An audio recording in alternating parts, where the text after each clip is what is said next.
Hi and welcome to my channel. My name is Beth and I am the Bookworm Trait, and this video is a little bit of a mishmash. So in this video I'm going to be talking about my goals for 2022. I'm also setting myself a 2022 TBR, so that is going to be included in this video. And you may have seen from the title as well that I am bringing you a very big life update. So I guess we'll start with that. And the life update is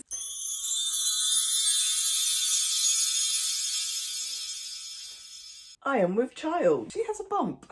So in 2022, I will be having a baby and the child is imminent.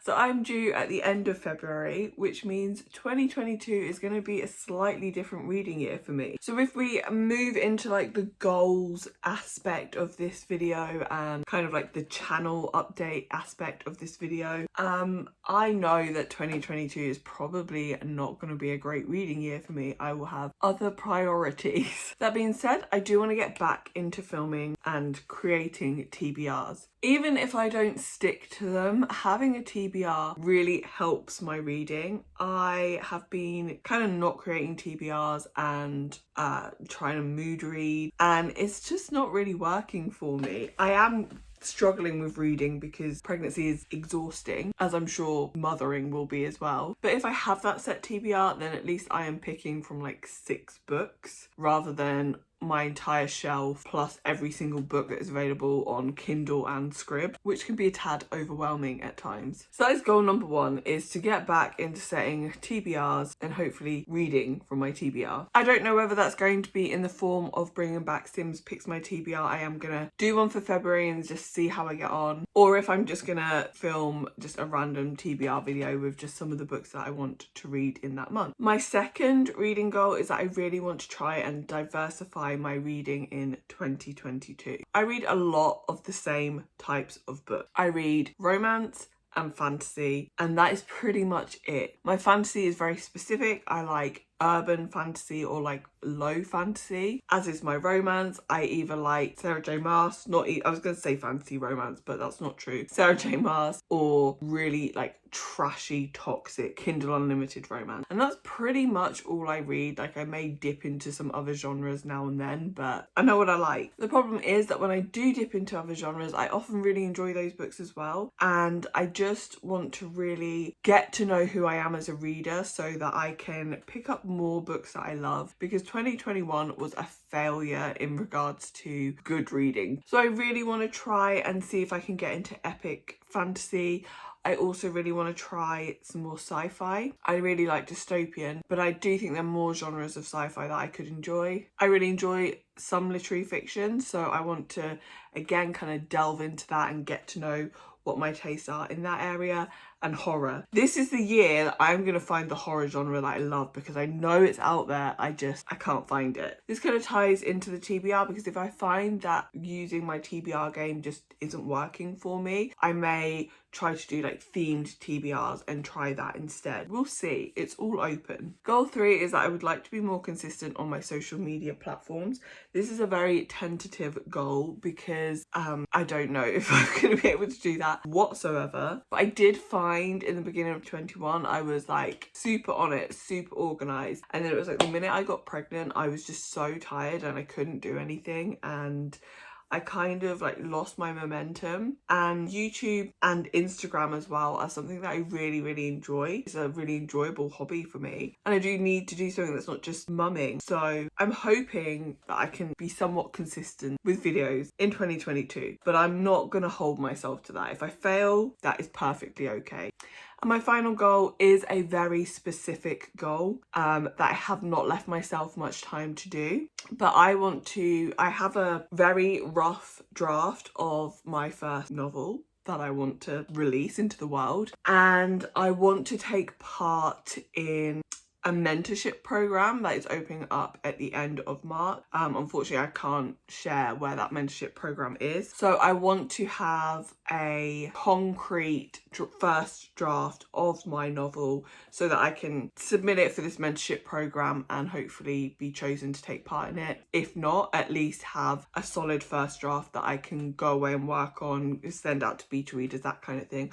I would like to be in a position where by the end of 2022, I could submit that novel for querying, which is scary. I don't know if I'll be there. I don't know if I'll decide that I hate the novel after completing the draft, but that's what I want to do. It feels very intense putting that out into the world. Whew. So moving into the final portion of this video, I'm just going to talk about the books that I want to read in 2022. I don't know why I mashed all of this into the same video. It just felt like none of these concepts individually were enough for their own, so you're getting them all together. Usually I release a video talking about my most anticipated reads of the year, but honestly there just isn't anything that I'm anticipating this year other than my baby. There's like a few releases, so I'm anticipating the next Crescent City book, but that's about it. There's just nothing that's sparking my interest. I'm not finding joy in reading at the moment, which is, you know, part of the reason for the goals that I had. But in December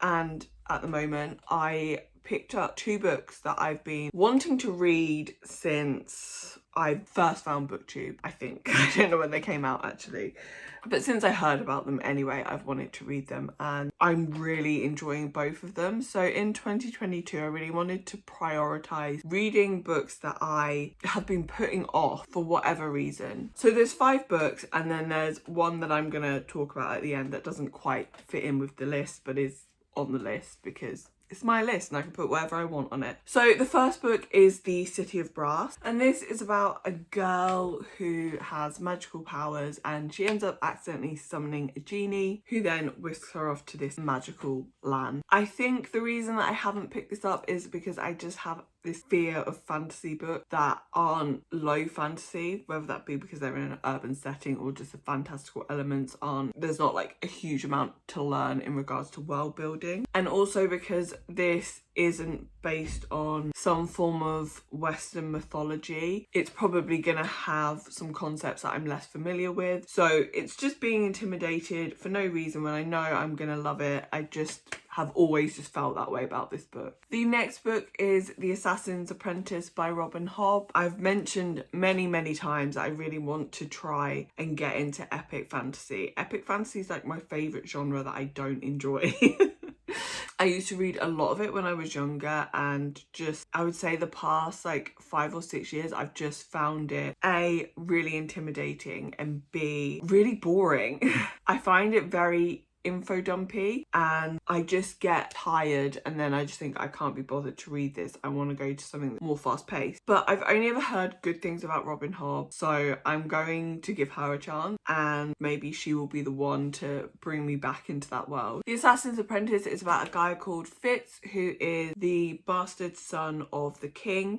He has been brought up outside of wherever the royals live. But when he is sent back to live with them, the king abdicates, and I think he's basically ostracized by the royal family until they realise that he has some magical abilities and he ends up being trained as an assassin. Another one that I have been putting off for pretty much the same reason is Red Sister. And this is again about assassins, and this is recommended to people who really enjoy Nevernight. I really enjoyed the story of Nevernight. I don't think if I went back to it now I would enjoy it as much because I hated the ending, first of all, and I don't love the writing style. So I'm hoping Red Sister could be a favourite because it has the similar kind of trope, which is Red Sister is about a academy for assassin nuns. I like assassins. I like morally grey characters, so I think it would have an element of that as well. So the next book that I'm going to talk about is a sci-fi, and this is specifically an author that I really want to try, which is Jeff Vandermeer, and the book that I've gone for to try of his first is Annihilation. But if you've read Jeff Vandermeer and you would suggest that I start with a different book, then please let me know in the comments down below. I have seen the film Annihilation. I didn't love it, but there were elements of it that I thought I would enjoy a lot more if I'd been reading a book rather than watching a film. This book is about a place called Area X, which is just a weird area, which is said to be very beautiful. But when expeditions go there, strange things happen to them. And we're following the 12th expedition, which is a group of women on their journey into Area X. I think these books are kind of weird, which is very much my vibe. So I am really looking forward to giving this one a go. And the final book on this list is another sci-fi, and that is Red Rising.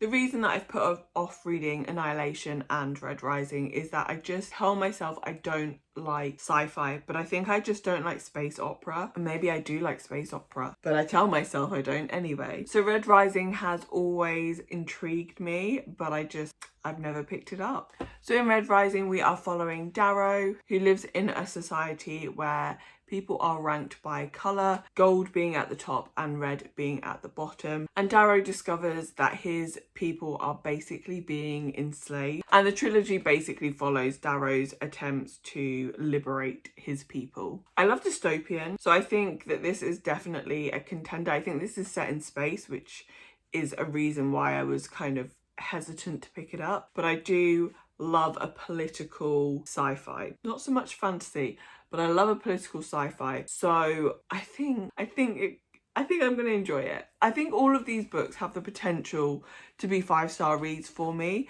but all of them are definitely intimidating, which is why I haven't picked them up yet. And the last book that I'm going to mention that I said doesn't really fit in with this list, but is a book that I want to get to in 2022 desperately. That is The Queen of Nothing. I don't know why I haven't read this book yet. I really enjoy the Cruel Prince series. I don't know if I still enjoy it because it's been a long time since I've read it, but when I read it, I loved it. I especially loved The Wicked King, which I don't think most people liked, but I really loved it. And I have heard that the ending of this book is a little bit anticlimactic, but I just really want to know what happens in the end, and I have somehow managed to avoid spoilers all this time. So I really just want to reach the end of this series in 2022. So I'm putting this on this list. I can't get that back in. I'll just sit like this, you can't see it. So that brings me to the end of this mishmash video. If you've made it this far, thank you so much for watching. If you've read any of these books, then let me know in the comments below. And if you have any recommendations of other books that you think I should pick up in 2022, then please let me know that as well. If you like this video, then give me a thumbs up and subscribe if you want to see more from me in the future. And hopefully you'll come back and see me in another video soon. Bye!